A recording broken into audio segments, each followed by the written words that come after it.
Doctor gas అన్నాడు, AI మాత్రం చావు అంది. చివరికి ఎవరు గెలిచారు? ఛాతిలో మంటగా ఉంది, చెమటలు పడుతూ ఉన్నాయి అని డాక్టర్ దగ్గరికి వెళ్తే, ఏం లేదు ఇది కేవలం గ్యాస్ ట్రబుల్ అని మాత్రలు ఇచ్చి పంపించేస్తే మీరేం చేస్తారు? అమ్మయ్య అని ఇంటికెళ్ళి నిద్రపోతారు కదా. బట్ ఆ రోజు ఆ వ్యక్తి అలాగే చేస్తుంటే ఈ రోజు ప్రాణాలతో ఉండేవాడు కాదు. మృత్యువు అతని గుండెలో పొంచుంది. డాక్టర్లు దాన్ని పసిగట్టలేకపోయారు.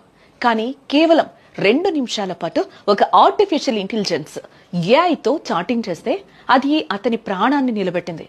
అసలు ఆ రోజు ఏం జరిగింది? టెక్నాలజీ మనిషిని ఎలా గెలిచింది?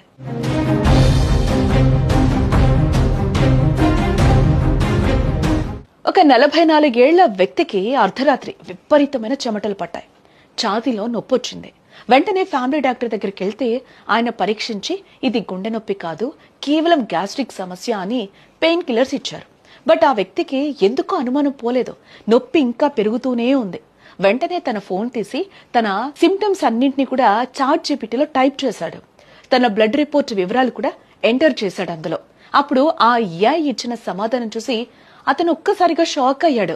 డాక్టర్ ఏమో గ్యాస్ అన్నాడు, కానీ ఏఐ మాత్రం ఇవి సామాన్య లక్షణాలు కాదు, మీకు విడో మేకర్ అనే ఒక ప్రమాదకరమైన హార్ట్ అటాక్ వచ్చే అవకాశం ఉంది, వెంటనే ఎమర్జెన్సీకి వెళ్ళండి అని వార్నింగ్ ఇచ్చింది. ఆ మాట నమ్మి అతను వెంటనే ఒక పెద్ద హాస్పిటల్ కి పరుగు తీశాడు. అక్కడ కార్డియాలజిస్టులు టెస్ట్ చేసి ఏం చెప్పారో తెలుసా? మీరు రావడం గంట ఆలస్యమైనా కూడా మీ ప్రాణం పోయేది.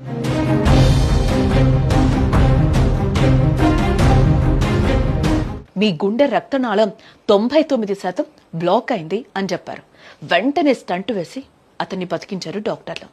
చూసారా, మనిషి చేయలేని పనిని ఒక సాఫ్ట్వేర్ చేసి చూపించింది. అలానే డాక్టర్లు వేస్ట్ అని కాదు, మనుషులు ఒక్కోసారి పొరపాటు పడచ్చు, కానీ డేటాతో పనిచేసే ఏఐ ఆ పొరపాటు చెయ్యలేదు. ఈ సంఘటన తర్వాత వైద్య ప్రపంచంలో పెద్ద చర్చ కూడా మొదలైంది. భవిష్యత్తులో డాక్టర్ బెస్ట్ ని ఏఐ రీప్లేస్ చేస్తుందా అని.